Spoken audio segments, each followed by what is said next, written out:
இந்த திராவிட மாடல் விடியல் ஆட்சிக்கு எதிராக இந்த பொறாமை கொண்டவர்களுடைய சதியா தான் நான் பார்க்கிறேன்.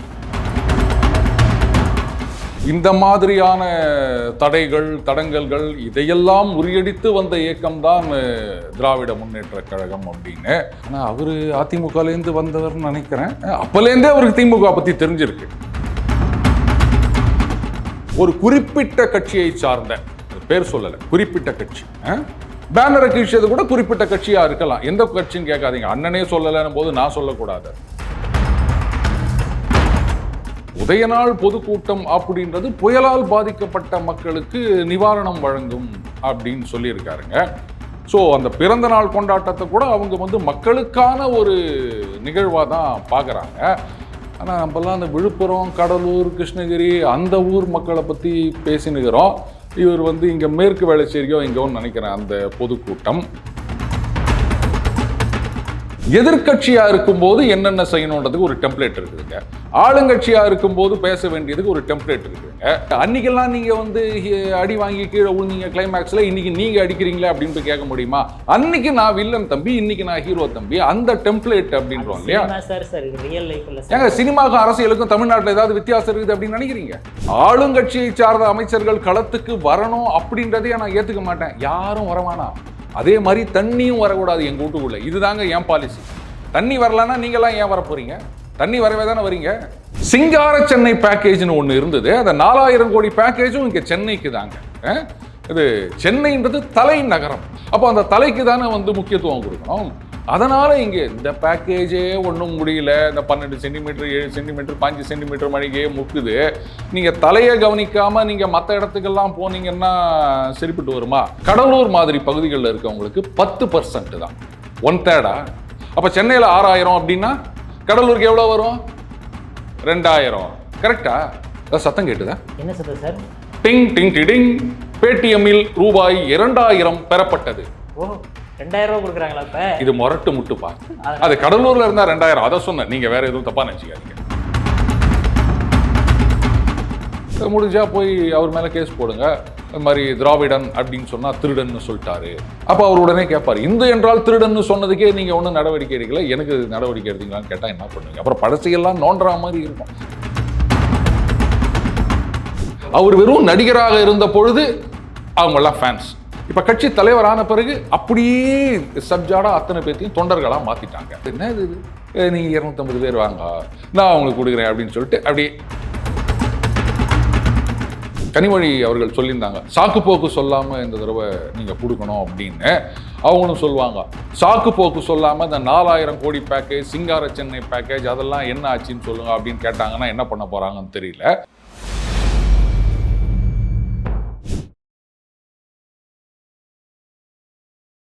இளைய பாரத நேயர்களுக்கு வணக்கம். இன்னைக்கு நம்ம நேர்காணல் நம்ம சிறப்பு விருந்தினர், தமிழ்நாட்டின் அடுத்த ஷோ என்று அன்போடு அழைக்கப்படக்கூடிய த டெய்லி பஞ்ச் ஹீரோ நம்ம அருண் சார் தான் இணைஞ்சிருக்காரு. சார் வணக்கம். சார் வணக்கம். நீ பாட்டுக்கு எதையா பத்த வச்சிடாத, அதுக்கப்புறம் எல்லாமே சேர்ந்து என்ன அதுக்கு மொட்டை அடிச்சுட்டு வா அப்படின்னு சொல்ல போறாங்க. ஏன் வம்பு? இதை நான் பத்த வைக்கல சார், கமெண்ட்ஸ்ல வரதை நான் சொல்றேன் சார். அதான் யாரோ இப்படி உசுப்பேத்தி ரணகலமாக போறாங்கன்னு நினைக்கிறேன். தயவு செஞ்சு விட்டுருங்க. நான் மொட்டை அடிக்கிறதுக்கெல்லாம் இஷ்டப்படலை. ஆரம்பிங்க. ஓ அப்படியா? Okay sir. சார் இப்போ நம்ம விழுப்புரத்துலலாம் நம்மளால் பார்க்க முடியுது, எல்லாம் ஃபுல்லாக மழை வெள்ளம் ரொம்ப கஷ்டத்தில் இருக்கும்போது பொன்முடி அவர்கள் மேலே சேர்த்து வாரி இறைக்கிறதும் சரி, இன்றைக்கி பார்த்தோம்னா பேனர்லாம் பிடிச்சி கிழிக்கிறதும் சரி, அந்த அளவுக்கு மக்கள் கொந்தளிச்சிருக்காங்க. இப்போ தமிழ்நாடு அரசுடைய செயல்பாடு எப்படி பார்க்குறீங்க? இல்லைங்க, இது இந்த திராவிட மாடல் விடியல் ஆட்சிக்கு எதிராக இந்த பொறாமை கொண்டவர்களுடைய சதியாக தான் நான் பார்க்குறேன். இதுக்கு அண்ணன் சேகர் பாபு அவர்கள் ரொம்ப அழகாக சொல்லியிருக்காரு. ஒரு குறிப்பிட்ட கட்சியை சார்ந்த, அது பேர் சொல்லலை, குறிப்பிட்ட கட்சி, அதிலும் குறிப்பாக மகளிர் அணியை சார்ந்த ஒருவர், அவர் தான் இந்த மாதிரி சேர் அடித்தார் அப்படின்னு சொல்லியிருக்காங்க. கூடவே இன்னொன்று சொல்லியிருக்காரு, இந்த மாதிரியான தடைகள் தடங்கல்கள் இதையெல்லாம் முறியடித்து வந்த இயக்கம்தான் திராவிட முன்னேற்ற கழகம் அப்படின்னு. ஆனால் அவர் அதிமுகலேருந்து வந்தவர்னு நினைக்கிறேன். அப்போலேருந்தே அவருக்கு திமுக பற்றி தெரிஞ்சிருக்கு. ஹிஸ்டரி தானே, இதெல்லாம் வரலாற்று பதிவுகள். அதனால் அதை நம்ம தப்புன்னு சொல்ல முடியாது. அடுத்தது, நீங்கள் தான் சொல்கிறீங்க மக்கள் கஷ்டப்படுறாங்க. எனக்கு என்னவோ மாமூல் வாழ்க்கை திரும்பி விட்டது அப்படின்னு தான் நான் நினைக்கிறேன். இந்த மாமூல் வாழ்க்கைன்னா இயல்பு நிலை திரும்பி விட்டதுன்னு தான் நினைக்கிறேன். இது ஏதோ சில பேர் வந்து பொறாமைனால பாருங்க ஜனங்கள்லாம் வந்து ரோட்டுக்கு வந்து எங்களுக்கு உணவு இல்லை, உணவு கொடுக்குற வரைக்கும் வண்டியை விட மாட்டோம்னு மறியல் பண்ணுறாங்கன்னு ஒரு வீடியோ போட்டுக்கிறாங்க. அதுக்கப்புறம் இதெல்லாம் நேற்று சோத்தை கொண்டாந்து குத்துக்கிறாங்க, இதை எப்படி சாப்பிட்றது, கெட்டு போன சோறு அப்படின்னு சில பேர் சொன்னதா. ஒருவேளை இதுவும் வந்து குறிப்பிட்ட கட்சியை சார்ந்தவர்கள் அது பின்னாடி இருப்பாங்களோன்னு எனக்கு ஒரு சந்தேகம் இருக்குதுங்க. பேனரை கீழ்ச்சது கூட குறிப்பிட்ட கட்சியா இருக்கலாம். எந்த கட்சின்னு கேட்காதீங்க, அண்ணனே சொல்லலைன்னும் போது நான் சொல்லக்கூடாது. அடுத்தது நான் அந்த ட்வீட் அனுப்புகிறேன் உங்களுக்கு. ஒரு மெயின் ஸ்ட்ரீம் மீடியாவில் ட்வீட் போட்டிருக்காங்க. அதில் பார்த்தீங்கன்னா ஐஐடி டைரக்டர் திரு காமகோட்டி அவர்கள் இருக்கார் இல்லையா, அவர் வீட்டு திருமண வரவேற்பு விழாவில் முதலமைச்சர் கலந்து கொண்டார் அப்படின்னு 3/12 அப்படின்னு டேட் போட்டு ஒரு ஃபோட்டோவும் ட்வீட்டும் போட்டிருந்தாங்க. அதுக்கப்புறம் அன்பிலார், ஆக்சுவலாக அந்த அன்பிலார் அப்படின்றதுக்கு அர்த்தம் வேறங்க. ஆனால் அன்பில் அந்த ஊர்லேருந்து வந்ததுனால அவங்க அந்த மாதிரி வார்த்தையை போட்டிருக்காங்க போல இருக்கு. பிறந்தநாள் வாழ்த்தில் நான் அந்த ஒரு இதை பார்த்தேன். நான் அவருடைய பிறந்தநாள் கொண்டாட்டம், அந்த கேக்கு வெட்டுறது, அதெல்லாம் நான் பார்த்தேன். அதுக்கப்புறம் நமது சுகாதாரத்துறை அமைச்சர் மா சு அவர்கள், அவர் வந்து உதயநிதி அவர்களின் உதய நாள் பொதுக்கூட்டம் சிறப்பாக நடைபெற்றது அப்படின்னு போட்டிருக்காரு. அப்போ என்ன அர்த்தம்? இதுக்கு வேற வந்து எல்லாம் கேட்டாங்க, என்னங்க அவங்க கஷ்டப்பட்டுனுக்கிறாங்க அப்படின்னும் போது ரொம்ப அழகாக அது விளக்கமும் கொடுத்துட்டாருங்க அண்ணன் அமைச்சர் அவர்கள். அதாவது அது உதயநாள் பொதுக்கூட்டம் அப்படின்றது புயலால் பாதிக்கப்பட்ட மக்களுக்கு நிவாரணம் வழங்கும் அப்படின்னு சொல்லியிருக்காருங்க. ஸோ அந்த பிறந்த நாள் கொண்டாட்டத்தை கூட அவங்க வந்து மக்களுக்கான ஒரு நிகழ்வாக தான் பார்க்குறாங்க. ஆனால் நம்மலாம் அந்த விழுப்புரம், கடலூர், கிருஷ்ணகிரி அந்த ஊர் மக்களை பற்றி பேசினுக்கிறோம். இவர் வந்து இங்கே மேற்கு வேளச்சேரியோ இங்கோன்னு நினைக்கிறேன் அந்த பொதுக்கூட்டம். சரி விடுங்க, இப்போ சென்னை மக்கள் பாதிக்கப்பட்டிருக்காங்க, அவங்களுக்கு இப்போ நிவாரணம் கொடுக்குறாங்க. அடுத்த கட்டமாக அங்கே போயிட்டு ஒரு உதய நாள் பொதுக்கூட்டம் நடத்தி அங்கே நிவாரணம் கொடுப்பாங்க அப்படின்னு வச்சுக்க வேண்டியது தான். ஸோ நீங்கள் வந்து பாசிட்டிவாகவே பாருங்கள். ஏன் வந்து நீங்கள் வந்து குறை சொல்லணும் அப்படின்னு நினச்சிட்டு இருக்கீங்க? குறை சொல்கிறதுக்கு வேறு காரணமே கிடையாதா? அது மழை அப்படின்றது வரத்தான் செய்யும், அந்த புயல் அப்படின்றது வரத்தான் செய்யும். இதெல்லாம் இயற்கை பேரழிவு. நீங்கள் இயற்கையை குறை சொல்லணும். இந்த இயற்கை அப்படின்றது ஒன்றிய அரசோட கட்டுப்பாட்டில் இருக்கோ? அதனால் ஆமாம், இந்த சுற்றுச்சூழல் மாசு இதெல்லாம் உலகளாவிய விஷயம். அதில் வந்து ஒன்றிய அரசு தான் முடிவு எடுக்கணும். ஒரு மாநில அரசாங்கத்துக்கு இதில் என்ன அதிகாரம் இருக்குன்னு சொல்லுங்கள். அதனால் இது வந்து நம்ம ஏற்கனவே ஒரு தடவை பார்த்தோம், ஞாபகம் இருக்கா? அந்த சீனாவில், அமெரிக்காவில் இவங்கள்லாம் வந்து அந்த க்ரீன் ஹவுஸ் கேஸஸ் நிறைய எமிட் பண்ணுறாங்க. ஸோ அதனுடைய விளைவுகள், இந்த கேஆஸ் தியரி படிச்சு பாருங்கள், அவங்களுக்கு தெரியும். ஸோ அதனுடைய விளைவுகள் தான் இந்த மாதிரி திடீர்னு 1/2 மீட்டர் மழை பெஞ்சதுன்னா என்னங்க பண்ண முடியும்? யாராலையாவது தாக்கு பிடிக்க முடியுமா? முன்னாடிலாம் சென்டிமீட்டர், மில்லிமீட்டர் அப்படின்னு சொல்லியிருந்தது போக இப்போ வந்து மீட்டர் கணக்கில் 1/2 மீட்டர். இந்த அங்கே ஒரு கடையில் போயிட்டு அண்ணன் சொல்லுவார், இதில் ஒரு 1.5 கிலோமீட்டர் கூடு, இதில் ஒரு 2 கிலோமீட்டர் கூடு அப்படின்னு. அந்த மாதிரி மீட்டர் கணக்கில் மழை பெஞ்சால் யாராலையும் ஒன்றும் பண்ண முடியாதுங்க. எல்லாம் வைத்தறிச்சலில் பேசிகிட்டு இருக்கீங்க. அது மக்கள் உணர்ந்து கொள்வார்கள். அதை வந்து நீங்கள் குறை சொல்லக்கூடாது. நீங்கள் இத்தனை விஷயங்கள் சொல்லும்போது சார் எல்லாருமே வந்து ஃபோட்டோ ஷூட் நடத்தின மாதிரி தான் சார் தெரிய வருது. அதே மாதிரி தான் ஸ்டாலின் அவர்கள் எதிர்க்கட்சி தலைவராக இருக்கும்போது வந்து மழை வெள்ளம் வந்ததுன்னா எல்லா அமைச்சர்கள் வராங்க, ஃபோட்டோ ஷூட் எடுக்கிறாங்க, போயிடுறாங்க. இதையே அவங்க வந்து வச்சுருக்காங்க. முன்னெச்சரிக்கையாக சில விஷயங்கள் எதுவுமே பண்ண மாட்டேங்கிறாங்க, கடைசியாக மழை வந்த பிறகு தான் வராங்க அப்படின்ற மாதிரி பல வீடியோக்கள்லாம் இப்போ ஆன்லைனில் சர்க்குலேட் ஆகுது சார். உண்மைத்தானே சொல்லியிருக்காங்க. எதிர்கட்சியாக இருக்கும்போது என்னென்ன செய்யணுன்றதுக்கு ஒரு டெம்ப்ளேட் இருக்குதுங்க. ஆளுங்கட்சியாக இருக்கும்போது பேச வேண்டியதுக்கு ஒரு டெம்ப்ளேட் இருக்குதுங்க. இப்போ நமது அண்ணன் சத்யராஜ் சார், சினிமாவில் அப்படி தான் சொல்லணும். சத்யராஜ் சார் வந்து வில்லனாக இருந்தாருங்க. முதல்லலாம் வில்லனாக தான் நடித்தாருங்க. அப்போ பார்த்தீங்கன்னா கிளைமேக்ஸில் ஹீரோ கிட்ட அடி வாங்கி ஊந்துருவாருங்க, ஹீரோ ஜெயிச்சிருவாருங்க. அதுக்கப்புறம் அவர் ஹீரோ ஆன பிறகு அவர் அடிப்பார், வில்லன் விழுந்துருவாருங்க. அவர்கிட்ட போயிட்டு அன்னைக்கெல்லாம் நீங்கள் வந்து அடி வாங்கி கீழே விழுந்தீங்க கிளைமேக்ஸில், இன்னைக்கு நீங்கள் அடிக்கிறீங்களே அப்படின்னு போய் கேட்க முடியுமா? அன்னைக்கு நான் வில்லன் தம்பி, இன்னைக்கு நான் ஹீரோ தம்பி. அந்த டெம்ப்ளேட் அப்படின்றோம் இல்லையா சார். சார் ரியல் லைஃப்ல ஏங்க சினிமாவுக்கும் அரசியலுக்கும் தமிழ்நாட்டில் ஏதாவது வித்தியாசம் இருக்குது அப்படின்னு நினைக்கிறீங்க? எல்லாம் ஒன்று தான். இப்போ ஃபோட்டோ ஷூட் அப்படின்னா கரெக்டு. இப்போ அந்த வரவேற்பு நிகழ்ச்சிகள் கலந்து கொண்டது, அதுக்கப்புறமா அந்த உதய நாள் பொதுக்கூட்டம், இதெல்லாமே வந்து ஃபோட்டோ எடுப்பாங்கல்ல, எல்லாமே ஃபோட்டோ ஷூட்டு தான். அதனால் நீங்கள் அப்படிலாம் பார்க்கக்கூடாது. எதிர்கட்சியாக இருக்கும்போது அதை சொல்லுவோம், ஆளுங்கட்சியாக இருக்கும்போது நாங்கள் இப்படி தான் சொல்லுவோம். ஆளுங்கட்சியாக தான் நடந்துக்கணும், எதிர்கட்சியாக தான் நடந்துக்கணும். ஆனால் இங்கே நாங்கள் தான் பிரதான எதிர்கட்சின்னு சொல்கிறவங்க எதிர்கட்சியாக நடந்துக்கவே மாட்டேங்கிறாங்க. அதுதான் பெரிய குறையாக இருக்குது. இப்போ ஏதோ இந்த மழை வெள்ள சேதம் இதெல்லாம் வந்து எடப்பாடியார் போய் பார்த்துருக்காரு போல இருக்குது. சரி விடுங்க, ஏதோ இப்போவாது ஆமாம் நாம தான் எதிர்க்கட்சி, கரெக்ட், மறந்துட்டோமே அப்படின்னு. அது என்னது, அது கோமாளி படம், அதில் அவர் எழுந்துக்குன்னு கேட்பார் இல்லையா, அந்த மாதிரி ஏதோ வந்திருக்கா மாதிரி இருக்கு அதிமுக. ஏதோ செயல்படுறாங்களா, அது வரைக்கும் சந்தோஷம். கூட வந்து திமுக அமைச்சர்கள்லாம் வந்து நாங்க களத்துல இருக்கோம், எதிர்க்கட்சியா இருக்கிறவங்களே எங்க களத்துல இருக்காங்கன்னு கேட்டுறதுக்காண்டி வந்த மாதிரில சார் பார்க்கப்படுது. எதிர்க்கட்சி எதுக்கு களத்துல வரணும்? இந்த கேள்வியே தப்பு. ஆட்சின்னா அவங்க கிட்ட இருக்கா, இவங்க கிட்ட இருக்கா? இல்ல சார், எப்ப பார்த்தாலுமே அன்புமணி ராமதாஸ் ஏதாவது குற்றச்சாட்டு வச்சாருன்னா அவர் எங்க களத்துல இருக்கிறார், களத்திலேயே வர மாட்டேங்கிறாங்க, அப்ப நீங்க எல்லாம் என்னத்தை போய் நீங்க குற்றச்சாட்டு வைக்கிறீங்க அப்படின்ற மாதிரி தான் சார் சேகர் பாபு. அப்புறம் எதுக்கு நீங்க ஆட்சியில இருக்கீங்க? உங்க கையில வந்து அதிகாரத்தை கொடுத்துருக்காங்களா, இல்ல எதிர்க்கட்சிகள் இல்ல மத்த கட்சிகள் கையில அதிகாரத்தை கொடுத்துருக்காங்களா? என்னங்க பேச்சு இது? முதல்ல ஆளுங்கட்சியை சார்ந்த அமைச்சர்கள் களத்துக்கு வரணும் அப்படின்றதையே நான் ஏத்துக்க மாட்டேன். யாரும் வரவானா. அதே மாதிரி தண்ணியும் வரக்கூடாது எங்க வீட்டுக்குள்ள. இதுதாங்க என் பாலிசி. தண்ணி வரலன்னா நீங்களாம் ஏன் வர போறீங்க? தண்ணி வரவே தானே வரீங்க. அப்ப நாங்க கஷ்டப்பட்டு இருப்போம், அப்புறம் நீங்க வந்து ஆறுதல் சொல்லுவீங்க, போட்டோ எடுப்பீங்க, உடனே போவாங்க களத்தில் இறங்கி வேலை பார்த்த முதல்வர் அமைச்சர் அப்படின்னு எல்லாம் போட்டோ போடுவாங்க. கஷ்டப்படுற நாங்க 2 நாளா குளிக்காம அழுகு துணியோட அப்படி. நீங்க பாருங்களேன் அந்த போட்டோ ஷூட்ல, அங்க போற அமைச்சர்களுடைய சொக்கா வெள்ளேர்னு இருக்குது. ஆனா அங்க இருக்கிற மக்களுடைய உடைகள், அவங்களுடைய தோற்றம் அதெல்லாம் பாத்தீங்களா நீங்க? அதனாலதான் சேறு அடிச்சு கலரை மாத்திட்டாங்களா? மக்களோடு மக்களாக ஒன்றி விட்டாருன்னு எடுத்துக்காங்களா? நீங்க ஏன் இதை தப்பா நினைக்கிறீங்க? அவங்களும் அப்படி இருக்காங்க, இவங்களும் இப்படி இருக்காங்க. அது குறிப்பிட்ட கட்சியுடைய சதி விக்ரம். நீங்க ஏன் திருப்பி திருப்பி இதையே பண்ணிட்டு இருக்கீங்க? குறிப்பிட்ட கட்சி என்ன, அண்ணனுக்கு கட்சி பேர் சொல்றதுக்கு கூட சரி விடுங்க, ஒரு அது அரசியல் நாகரிகம் அப்படின்னு நினைக்கிறேன். திமுக அரசியல் நாகரிகத்தை கடைபிடிச்சா அதெல்லாம் பாராட்ட மாட்டீங்களா நீங்க? ஏங்க எல்லாத்துக்குமே குறை சொல்லணும்னு இருந்தா அப்புறம் நான் என்னங்க பண்ண முடியும்? வேற ஏதாவது குறை இருக்குது அவங்களுக்கு? அடுத்த குறைய என்ன பார்க்கப்படுதுன்னா சார், 4000 கோடி ரூபா ஒதுக்குனீங்களே, அந்த பேக்கேஜ் வந்து சென்னைக்கு மட்டும்தானா இல்ல ஆல் ஓவர் தமிழ்நாடுக்கா அப்படின்ற கேள்வி எழுதே சிறப்ப. சிங்கார சென்னை பேக்கேஜ்னு ஒன்று இருந்தது. அந்த 4000 கோடி பேக்கேஜும் இங்கே சென்னைக்கு தாங்க. இது சென்னைன்றது தலைநகரம். இப்போ தலை என்ஜான் உடம்புக்கு சிரசே பிரதானம் கேள்விப்பட்டிருக்கீங்களே? நம்ம தமிழர் வாக்கு அது. அப்போ அந்த தலைக்கு தானே வந்து முக்கியத்துவம் கொடுக்கணும். அதனால இங்கே இந்த பேக்கேஜே ஒன்றும் முடியல. இந்த 12 சென்டிமீட்டர் 7 சென்டிமீட்டர் 5 சென்டிமீட்டர் மணிக்கே முக்குது. நீங்கள் தலையை கவனிக்காம நீங்கள் மற்ற இடத்துக்கெல்லாம் போனீங்கன்னா சரிப்பட்டு வருமா? அடுத்தது கடலூரில் வெள்ளம் வந்துருச்சு. வெள்ளம் வந்துருச்சுன்னா பேரே கடல் ஊரு தாங்க. அப்புறம் அங்கே தண்ணி இல்லாமல் வேற என்னங்க இருக்கும்? விழுப்புரத்துக்கு வந்துருச்சு சார். அப்புறம் விழுப்புரத்துக்கும் வந்து கடலூர் பக்கத்தில் இருக்கிறதுனால அந்த கடல் பொங்கி இங்கே வந்துருச்சுங்க.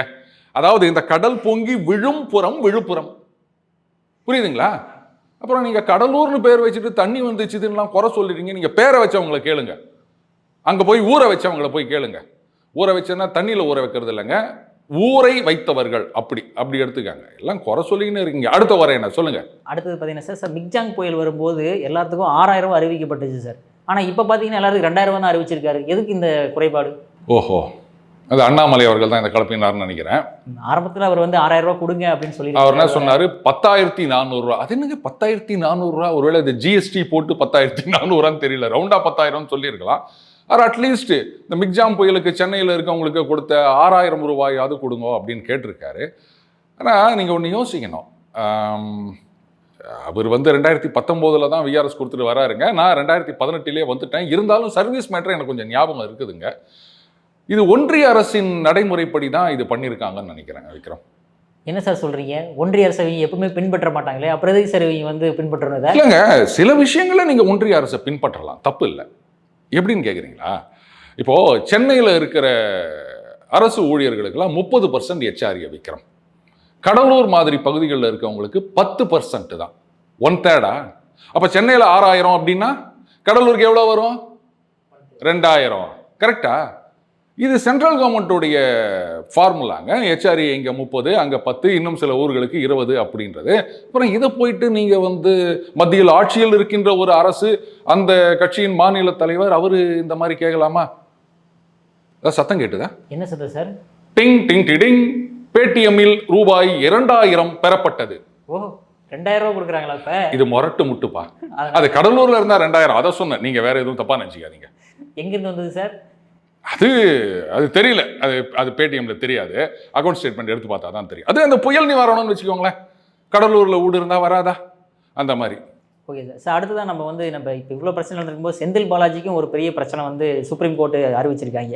என்ன அப்படின்னா, எதுக்கு அவருக்கு வந்து பெயில் கொடுத்த அடுத்த நாளே வந்து நீங்கள் வந்து அவர் அமைச்சராக்குறீங்க, அவர் அமைச்சராக்குனீங்கன்னா அப்புறம் குற்றச்சாட்டு வச்சவங்கலாம் பயப்படுவாங்கல்ல, சாட்சியம் சொல்கிறதுக்கு பயப்படுவாங்கல்ல அப்படின்ற மாதிரி சொல்லியிருக்காங்களே சார் அவங்க. இல்லை அந்த தீர்ப்பில் அவர் அமைச்சராகக்கூடாதுன்னு ஏதாவது இருந்ததா? அப்படி எதுவும் இருந்ததா எனக்கு தெரியல. சரி, அடுத்த நாளே இல்லாமல் 1 மாதம் கழிச்சு அமைச்சராயிருந்தா அப்போ பயப்பட மாட்டாங்களா? அமைச்சர் ஆகக்கூடாதுன்னு ஆகக்கூடாது, பட்டு சட்டப்படி எந்த தடையும் இருக்கிறதா எனக்கு தெரியலையே. ஜெயிலுக்குள்ளேயே உட்காந்திங்கன்னு சிஎம்மாக இருந்தார் ஒருத்தர். இதில் வந்து இப்போ முதலமைச்சர் ஆகின்ற ஆதிஷி அவங்க என்ன சொன்னாங்க, அவர் அரெஸ்ட் ஆகிறதுக்கு முன்னாடி அவரை கைது செய்தார்கள் என்றால் நாங்கள் வந்து கோர்ட்டில் பர்மிஷன் வாங்கின்னு ஜெயிலையே கேபினெட் மீட்டிங் நடத்துவோம்னு சொன்னாங்களா இல்லையா? சத்யேந்திர ஜெயின் கிட்டத்தட்ட 8 மாதம் உள்ளே இருந்தாருங்க, அமைச்சராகவே இருந்தார். ஏங்க அப்போ ஜெயிலுக்குள்ளே இருக்கும்போதே ஒருத்தர் அமைச்சராக இருக்கார் அப்படின்னு சொல்லும்போது, அப்போது அந்த கட்சியில் அந்த கேஸில் சாட்சிகள் அவங்கெல்லாம் மெர்சல் ஆக மாட்டாங்களா? ஏன் டெல்லியில் இருக்கவங்கெல்லாம் ரொம்ப தைரியசாலிகள், அங்கே இருக்க விட்னஸ்லாம் தைரியமானவர்கள், தமிழ்நாட்டில் இருக்க விட்னஸ்கள் மட்டும்தான் பயப்படுவாங்களா அப்படின்லாம் நான் கேட்க மாட்டேன்.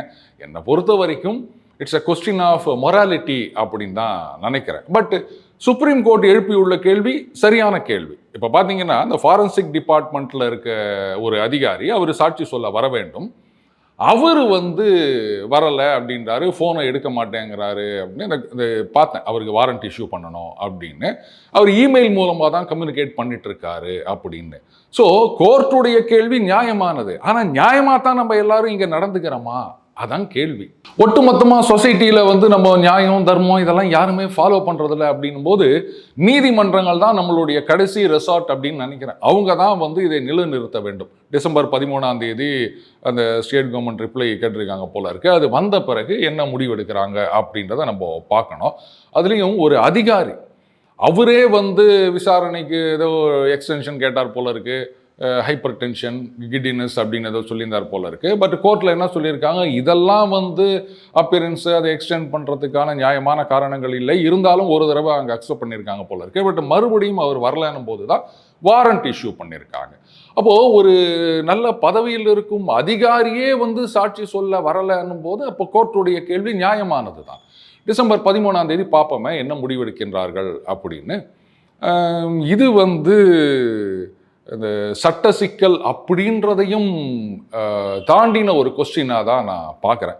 13 தீர்ப்பு வந்த பிறகு அது வந்து ஒரு பெஞ்ச் மார்க்காக இருக்கும் அப்படின்னு நினைக்கிறேன் மற்ற வழக்குகளுக்கு. இன்ஃபேக்ட் இதையே கூட ஒரு ப்ரெசிடென்ஸாக கோட் பண்ணி இப்போது அரவிந்த் கெஜ்ரிவாலுக்கு எதிரான ஒரு கேஸ் அப்படின்னு வச்சுக்கோங்களேன். இப்போ வந்து அவர் பதவியை ராஜினாமா பண்ணிட்டாருங்க, ஆனால் அவர் பயங்கரமான ஆளுங்க, இந்த மாதிரிலாம் வரும் அப்படின்னு தெரிஞ்சு தான் டக்குன்னு ராஜினாமா பண்ணிட்டு ஆனாலும் பின்னாடி இருந்து இயக்குகின்ற பவராகவே அவர் இருக்கார். அப்போது இந்த வழக்கின் தீர்ப்பு இதை பொறுத்து நாளைக்கு வந்து இப்போது டெல்லியில் அடுத்த வருஷம் எலெக்ஷன் வரப்போகுது, அப்போ மறுபடியும் அவர் நான் சிஎம்மாக போகிறேன் அப்படின்னு சொன்னார்னா அப்போ யாராவது கேட்கலாம். அதனால தான் இந்த 13 தீர்ப்புக்காக நாடே காத்து கொண்டிருக்கின்றது. ஓகே சார், அடுத்ததாக இப்போ நம்ம சீமான் எங்கே போனாலுமே அவர்கிட்ட கேட்கக்கூடிய கேள்வி என்ன, சார் நீங்கள் சங்கியா, சார் நீங்கள் சங்கியா அப்படின்னு தான் கேள்வி எழுப்புறாங்க. ஏன்னா ரஜினிகாந்தை பார்த்துட்டு வந்ததுலேருந்து இந்த பிரச்சனை இருக்குது சார். நேற்றுக்கு பார்க்கும்போது என்ன சொல்லிட்டாருன்னா, சங்கினா நண்பன், அதுக்கப்புறமேட்டு திராவிடன்னா திருடன் அப்படின்ற மாதிரி சொல்லிட்டாரு சார் பொசுக்குன்னு. ஏங்க இந்துன்னா திருடன் அப்படின்னு ஒருத்தர் சொன்னார். அப்புறம் இவர் சொன்னால் நீங்கள் இவரை போய் நீங்கள் கேஸ் போட முடியுமா? இவர் இன்னொன்று சொல்கிறாரு, எச் ராஜா அவர்கள் மீது கேஸ் போட்டிங்க அப்படின்னு சொல்கிறீங்க. நான் களத்தில் இருக்கேன், என்ன நீ எதிர்த்து பேசி என்ன ஒன்றா சொல்லு, ஆனால் என்னுடைய குடும்பம் மனைவி பசங்க இவங்களையெல்லாம் வந்து அவதூறு பேசுறது வந்து எப்படி ஏற்றுக்க முடியும்? நான் வந்து எத்தனையோ புகார் கொடுத்துருக்கேன், அதெல்லாம் நடவடிக்கை எடுத்துட்டாங்களா? கோர்ட்டுக்கு போனாலுமே ஒன்றும் நடக்கிறது இல்லை. அப்போ இது என்ன நியாயம் அப்படின்னு அவர் கேட்டிருக்காரு. அண்ணன் வந்து எப்போவாச்சும் ஒரு தடவை இந்த மாதிரி அடிக்கடி தன்னை மறந்து நியாயத்தை பேசிடுவாருங்க. அப்போ அவர் கேட்டதில் என்ன தப்பு? சங்கி சங்கி சங்கி அப்படின்னா அவர் தான் கரெக்டாக சொல்லிட்டார், சங்கி என்றால் நண்பன் அப்படின்னு சொல்லிட்டார். இதுக்கு மேலே என்ன விளக்கம் வேணும் சொல்லுங்கள்? அவர் வந்து ஒட்டுமொத்த தமிழ் இனத்துக்கே நண்பன், தலைவர். சரி, அவருடைய தொண்டர்கள் சொல்கிறாங்க, நாம் வந்து தமிழர்களுக்கெல்லாம் நண்பன் அப்படி சொல்லிட்டு போயிடுவோமே. இன்னும் பல பேருக்கும் அவர் நண்பன், எல்லாருக்கும் நண்பனாக இருக்கக்கூடியவர் அவர். அதனால் முடிஞ்சால் போய் அவர் மேலே கேஸ் போடுங்க. அது மாதிரி திராவிடன் அப்படின்னு சொன்னால் திருடன்னு சொல்லிட்டாரு, போட்டு பாருங்களேன், செஞ்சு பாருங்களேன். என்ன அப்போ அவர் உடனே கேட்பார், இந்து என்றால் திருடன்னு சொன்னதுக்கே நீங்கள் ஒன்றும் நடவடிக்கை எடுக்கல, எனக்கு நடவடிக்கை எடுத்தீங்களான்னு கேட்டால் என்ன பண்ணுவீங்க? அப்புறம் படசையெல்லாம் நோண்டுற மாதிரி இருக்கும் எனக்கு தெரிஞ்சு. அதனால தான் பல இடங்கள்ல அப்படியே நசுக்காக போயிடுறாங்க போல இது. சார், அடுத்த விஜய் அவர்கள் வந்து எப்பவுமே வெளியே வர மாட்டார், மூஞ்சியை கூட காட்ட மாட்டாரு, வெறும் ட்விட்டரில் மட்டும் பதிவு விட்டுருக்காரு. அப்படிங்கும்போது நேற்றுக்கு வந்து அவர் வந்து திமுக மேலே குற்றச்சாட்டு வச்சது இல்லாமல் ஏழை எளிய மக்களுக்கு வந்து அந்த சாப்பாடு பெட்ஷீட் எல்லாத்தையும் கொடுக்குற அளவுக்கு வெளியே வந்திருக்காரு சார். இது பாராட்டக்கூடிய விஷயமா பார்க்குறீங்களா? எப்படி வீட்டு வாசப்படி தாண்டி வெளில வந்தது அது ஒரு பெரிய விஷயமா? ஏங்க என்னங்க இது? அடுத்தது அதுக்கு ஒரு விளக்கம் வேற கொடுத்துக்கிறாங்க. அது அவங்க கட்சியில் இருக்கவங்க விளக்கம்னு சொல்லுவாங்க, மற்றவங்க வந்து முட்டு அப்படின்னு சொல்லுவாங்க. அதாவது இவர் அங்கே போனார் அப்படின்னு சொன்னால் நிதானமாக அவங்களோட பேச முடியாது, கூட்டம் சேர்ந்துரும் அப்படின்னு. அந்த பிரச்சனை இருக்குது சார். ஆனால் ஏங்க இப்போ போனாலுமே கூட்டம் கூடிடல சார் சடனா. சரி, நான் ஒரே ஒரு கேள்வி கேட்குறேன். தமிழகத்தில் திமுகன்றது மிகப்பெரிய கட்சி. முதலமைச்சர் ஸ்டாலின் அவர்கள் அப்படின்றது பெரிய ஒரு செல்வாக்கு பெற்ற ஒரு தலைவர். அவர் போனால் கூட்டம் கூடாதா? அவரு ஒவ்வொரு நூக்கன் கார்னர்லையும் திமுக தொண்டர்கள் நிர்வாகிகள் இருக்காங்க. நீங்க பொதுமக்களை விடுங்க, அவங்க உள்ள வந்துருவாங்களா மாட்டாங்களா சார்? அவங்க தொண்டர்கள் சார், இவங்க எல்லாம் ஃபேன்ஸ் இல்லை சார். இவங்க சொல்லவா வேணும்? அதுவும் புல்லிங் ஹவுஸ்ல இருந்து எல்லாருமே வந்து யங் ஏஜா இருக்கக்கூடிய ஃபேன்ஸ். விக்ரம், இப்போ அவங்க எல்லாம் தொண்டர்களா கன்வெர்ட் ஆயிட்டாங்க. அவர் வெறும் நடிகராக இருந்த பொழுது அவங்க எல்லாம் ஃபேன்ஸ். இப்ப கட்சி தலைவரான பிறகு அப்படியே சப்ஜாடா அத்தனை பேர்த்தையும் தொண்டர்களா மாத்திட்டாங்க. நீங்க சொல்லலாம் சார், முதலமைச்சர் அப்படின்னும் போது அவருக்கு செக்யூரிட்டி இருக்கும், அந்த கார்டான் ஒன்று போட்டுருவாங்க, வர முடியாது. ஏங்க இவரு கூட தான் பவுன்சர் இருக்காங்க, அதை மீறி உள்ள போயிட முடியுமா? இன்ஃபேக்ட் நம்ம செக்யூரிட்டிக்கு போறவங்களோட இந்த பவுன்சர்கள் வந்து இப்படி இருக்காங்க, அவங்கள மீறி யாரும் உள்ள வந்துட முடியாது. அப்புறம் வந்து இது என்ன இது, நீங்கள் 250 பேர் வாங்க, நான் அவங்களுக்கு கொடுக்குறேன் அப்படின்னு சொல்லிட்டு அப்படியே இது சரி வேணாம், நான் எதுவும் சொல்கிறதுக்கு இல்லை. இந்த மாதிரி வீட்டை விட்டு வெளில வந்தது இன்னைக்கு இந்த ஊடகங்கள் நிறைய பேர் அப்படி தான் பண்ணிட்டு இருக்கிறாங்க. வீட்டை விட்டு புறப்பட்டார் அப்படின்னு டன் டன் டன் டன் ஒரு மியூசிக் போட்டு, அதுக்கப்புறம் முன்னாடி பைக்கு, இன்னும் சில கார்கள், அது பைக் உட்காந்து பின்னாடி திரும்பி உட்கார வச்சு பிடிச்சிட்டு போவாங்க சார். இது வேற வேகமாக வந்து கொண்டிருக்கின்றது. Done done done done. என்ன அதெல்லாம் எதுக்கு இந்த பில்டப்பு? ஓவர் பில்டப்பு உடம்புக்கு ஆகாது, அதிகமான பில்டப்பு அரசியலுக்கு ஆகாது. சந்தானம் எங்கேயோ சொன்ன மாதிரி இருக்கு, இல்லாட்டாலும் அடுத்த படத்தில் இந்த டைலாகா சேர்த்துக்கிட்டோம். இப்படி தான் பண்ணின்னுக்கிறாங்க. இதை போயிட்டு நீங்கள் அரசியல்னு சொல்லின்னு ரைட்டு விடுங்க. இந்த மாதிரி அதிகமான பில்டப் கொடுக்குற படங்கள்லாம் வந்து கதற ஊற்றிக்கும் அப்படின்றத நம்ம பார்க்குறோம். அது 26ல், இந்த 24ல் ஊற்றிக்கின படங்களை பார்த்தோம். 26ல் அந்த தாவேக்கா அப்படின்றது ஊற்றிக்கும் போது அப்போ எல்லாருக்கும் புரியும். கடைசியாக நம்ம அண்ணாமலை அவர்கள் இவ்வளோ இங்கே பிரச்சனை இருக்கும்போது திடீர்னு இன்னைக்கு டெல்லி பயணம் சொல்கிறதா நேற்று ப்ரெஸ் மீட்டில் நம்மளால் பார்க்க முடியும். டெல்லி போய் சில கோரிக்கைகளை வச்சுட்டு வரேன் அப்படின்ற மாதிரி சொல்லியிருக்காரு. என்ன விஷயங்கள் சார் அது? தம்பி ஒரு ஸ்கூப் சொல்லட்டா? அவர் வந்து பதவியிலிருந்து மாற்றப்படுகின்றார். என்ன சார் மறுபடியும் டெல்லி போனால் பதவி மாற்றப்படுகிறார்? ஆட்சி விட வேண்டியதுதாங்க, காசா பணமா அப்படியே நம்ம வாய்க்கு வந்ததை சொல்லிட்டே இருக்க வேண்டியதுதான். வந்து அவரை பதவியிலேருந்து மாற்ற போகிறாங்கன்னு தெரிஞ்சிருச்சு, அதனால் என்னை பதவியிலிருந்து தூக்காதீர்கள் அப்படின்னு கேட்கறதுக்காக போயிருக்கார் அப்படின்னு போட்டு விட வேண்டியதுதான். நாளைக்கு வந்து நம்மளை யாராவது சொகாய் பிடிச்சி கேட்க போகிறாங்களா? என்னடா நீ பாட்டுக்கு வாய்க்கு வந்து உளறி நிற்கிற, அங்கே என்னடானா அவர் தான் அடுத்த 3 வருஷத்துக்கு தலைவர்னு சொல்லிட்டாங்க, யாரும் கேட்க மாட்டாங்க. அந்த நேரத்துக்கு அவரை நமக்கு பிடிக்கலையா, அவ்வளோதான், ஏதாவது ஒன்று அடிச்சு விட்டுக்கினே இருக்கணும். பத்தியா நான் சொன்னல, அதான் பார் டெல்லி போய்கிறார் பார் அப்படின்னோம். சரி, போயிட்டு வந்த பிறகும் அவர் தானே தலைவராக இருக்காரு அப்படின்னு சொன்னால், இல்லை அவர் ரொம்ப கேட்டுக்கினதுனால தலைமை வந்து சரி 1 மாதத்துக்கு இங்கே இருந்துக்கோ, பாருங்க ஜனவரி பிப்ரவரியில் தூக்கிடுவாங்க அப்படின்னு சொல்லணும். பிப்ரவரி மாதம் வந்த உடனே மார்ச் ஏப்ரலில் தூக்கிடுவாங்க அப்படி சொல்லணும். அதே மாதிரி ஏப்ரல் வந்த உடனே மே ஜூனில் தூக்கிடுவாங்க. அப்படி 2 மாதம் நம்ம சொல்லிக்கினே போக வேண்டியது தான். ஜனங்களும் வந்து அந்தந்த மாதம் அந்த 2 மாதம் வெயிட் பண்ணுவாங்க. வெயிட் பண்ணிட்டு இப்போ என்ன சொல்கிறாரு அப்படின்னு கேட்பாங்க. டேய் என்றைக்குமே இவன் இதே 2 மாதம் தாண்டா சொல்லி நிற்கிறாங்க அப்படின்றதெல்லாம் யோசிக்க மாட்டாங்க. ஏதாவது ஒன்று சொல்லணும். அதாவது தம்பி, நம்ம டெமோக்ரஸியில் ஒரு டைலாக் இந்த மாதிரி தான், ஜனங்க எதுக்கு சினிமா தேட்டருக்கு போகிறாங்க, ஒரு 2 மணி நேரம் அப்படி தமாஷா என்ஜாய் பண்ணிட்டு வரலாமா அப்படின்னு. அந்த மாதிரி சினிமா தேட்டருக்கு போகாமையே நம்ம ஜனங்களை என்டர்டெயின்மெண்ட் பண்ணின்னு வச்சுருந்தோம்னு வச்சுக்கோங்களேன், அத்தொட்டு ஜனங்கள்லாம் நமக்கு தான் சப்போர்ட்டு. இப்படி ஏதாவது அச்சு விட்டுக்கினே இருக்கணும், அச்சு விடு. இது யாரோ சொன்ன மாதிரி இருந்தது இல்லை? சரி விடுங்க, நாமளும் அதையே ஃபாலோ பண்ணுவோம். இந்த மாதிரி அச்சு விட்டுக்கினே இருக்கணும்.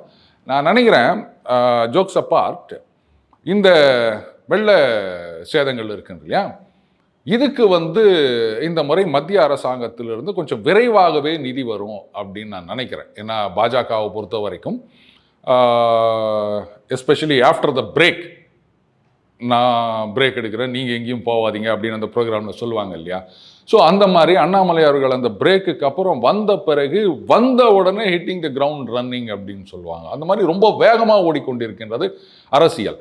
ஸோ இதையெல்லாம் பார்க்கும் பொழுது இவர் டெல்லி போனது அப்படின்றது தனிப்பட்ட முறையில் நான் நினைக்கல, வெள்ளச்சேதங்களுக்கு நிவாரணம் கொடுக்கணும் அப்படின்னு அதையும் அவர் பேசியிருக்காருன்னு நினைக்கிறேன் ஒரு இதில், பாஜகவும் இதற்கு ஒத்துழைக்கும் அப்படின்னு. ஸோ கனிமொழி அவர்கள் சொல்லியிருந்தாங்க, சாக்குப்போக்கு சொல்லாமல் இந்த தடவை நீங்கள் கொடுக்கணும் அப்படின்னு. அவங்களும் சொல்லுவாங்க, சாக்கு போக்கு சொல்லாமல் இந்த 4000 கோடி பேக்கேஜ், சிங்கார சென்னை பேக்கேஜ் அதெல்லாம் என்ன ஆச்சுன்னு சொல்லுங்க அப்படின்னு கேட்டாங்கன்னா என்ன பண்ண போகிறாங்கன்னு தெரியல. அண்டு அண்ணாமலை அவர்கள் சொன்ன மாதிரி எல்லாமே வந்து என்ஜான் உடம்புக்கும் சிரசே பிரதானம்னு தலைநகரத்தையே நீங்கள் கான்சன்ட்ரேட் பண்ணிட்டு இருக்கும்போது மற்ற இடங்கள்லாம் முதல்ல இந்த டிசாஸ்டர் மேனேஜ்மெண்ட் அப்படின்னா அதுக்கு ஒரு எஸ்ஓபி இருக்கான்னு தெரியல. ஒரு ஊரில் வந்து வெள்ளம் வருது அப்படின்னு சொன்னால் இப்போது அண்ணன் துரைமுருகன் அவர்கள் சொல்ற 5 முறை முன்னறிவிப்பு கொடுக்கப்பட்டது, யாருக்கு கொடுத்தாங்கன்னு தெரியல. அதைத்தான் எல்லாரும் கேட்குறாங்க. அன்புமணி ராமதாஸ் அவர்கள் கேட்குறாரு, எடப்பாடியார் அவர்கள் கேட்குறாரு, அண்ணாமலை கேட்குறாரு, யாருக்கு இங்கே கொடுத்தீங்க முன்னறிவிப்பு? அது எடப்பாடியார் கரெக்டாக சொன்னார், தண்டோரா போட்டாங்களா அப்படின்னு. அது இன்னும் பழக்கம் கிராமங்களில் இருக்குதுங்க. ஏன்னு கேட்டிங்கன்னா கம்யூனிகேஷன் அந்த அளவுக்கு இல்லை. 2-3 நாளாக மழை பெஞ்சுன்னு போது மொபைலில் எங்கேயா சார்ஜ் இருக்கும், நீ மொபைலில் மெசேஜ் அனுப்புனாங்களா இல்லையான்னு தெரியாது. கரண்ட் இல்லை சார். அதைத்தான் நான் சொல்கிறேன். ஏன்னா கிராமத்தில் குடிசை வீட்டில் இருக்கவங்களாம் நான் இன்வெர்டரும் ஜென்ரேட்டருமா வச்சுன்னு இருக்கிறாங்க. நம்ம தூண்டு அந்த கீபேட் ஃபோன் வச்சுருப்பாங்க. அதுவும் எந்த காலத்து ஃபோனாக அவருக்கு கீ எல்லாம் நம்பரே தெரியாதுங்க. குன்சமாக தான் அவங்க உட்காந்து அனுப்பிச்சிருப்பாங்க, இங்கே இருக்குது இது இங்கே இருக்குது அப்படின்னு சொல்லிட்டு பேசுறதுக்கு மட்டும்தான். பல பேருக்கு வந்து அதில் மெசேஜை பார்க்கறதுக்கெல்லாம் தெரியாது, அனுப்பவும் தெரியாதுங்க. அப்போது அந்த 5 முன்னறிவிப்புன்றது எப்படி நீங்கள் கம்யூனிகேட் பண்ணீங்க, மக்களுக்கு எப்படி கொண்டு போய் சேர்த்தீங்க? அடுத்தது 2 நாளா 3 நாளா மழை பெஞ்சுனுக்குது, ஊரெல்லாம் தண்ணி ஆகுது அப்படின்னு சொல்லும்போது இந்த தொடர் மழையினால தானே அந்த டேம் ரொம்பிச்சு. அப்போ ஊருக்குள்ளே தண்ணி இருக்குன்னு தானே அர்த்தம். அப்போ அவங்கள கொண்டு போய் பத்திரமான இடங்களுக்கு சேர்க்க வேண்டியது அரசாங்கத்தோட பொறுப்பா இல்லையா? அதுக்கு ஏதாவது ஏற்பாடு பண்ணணுமா இல்லையா? என்ன பண்ணாங்க? வெறும் முன்னறிவிப்பு கொடுத்துட்டு ஏங்க நாங்கள் மொட்டை மாடியில் இருக்கிறாங்க ஒரு குடும்பத்தை பார்த்தோம்ல, கீழே கூட இறங்க முடியல, சோறு தண்ணி இல்லை, நாங்கள் மாடியில் நின்று நிற்கிறோம் அப்படின்னா அவங்களுக்கெல்லாம் சரி, அவங்க கிட்ட ஒரு மொபைலே இருக்குது, மெசேஜே அனுப்பிச்சிட்டீங்க, பார்த்துட்டாங்கன்னு கூட வச்சுக்காங்க. அதை வச்சு என்ன பண்ண முடியும்? எப்படி போவாங்க? அவங்க போட்டா வச்சுக்கிறாங்க. இங்கேயாவது சில அப்பார்ட்மெண்ட் கம்யூனிட்டியில் எல்லாமே சேர்ந்து போட்டு வாங்கி வச்சுக்கிறாங்க. அதில் ஒருத்தர் வந்து அந்த தண்ணியில் அந்த படகுல வந்து பேர பசங்களை உட்கார வச்சுட்டு அந்த பைக்கில் அதை கட்டிட்டு சர்ன்னு வீட்டுக்குள்ளேயே சுற்றிட்டு வர்றாருங்க, ரொம்ப ஜாலியாக. அந்த வீடியோவும் நம்ம பார்த்தோம். அவங்கெல்லாம் எங்கே போட்டு வச்சுக்கிறாங்க? பேர் தான் கடலூர், ஆனால் போட்டு கிடையாது, அது கடல் பக்கத்தில் தான் இருக்கும். இப்போ அவங்களுக்கெல்லாம் என்ன பண்ணாங்க?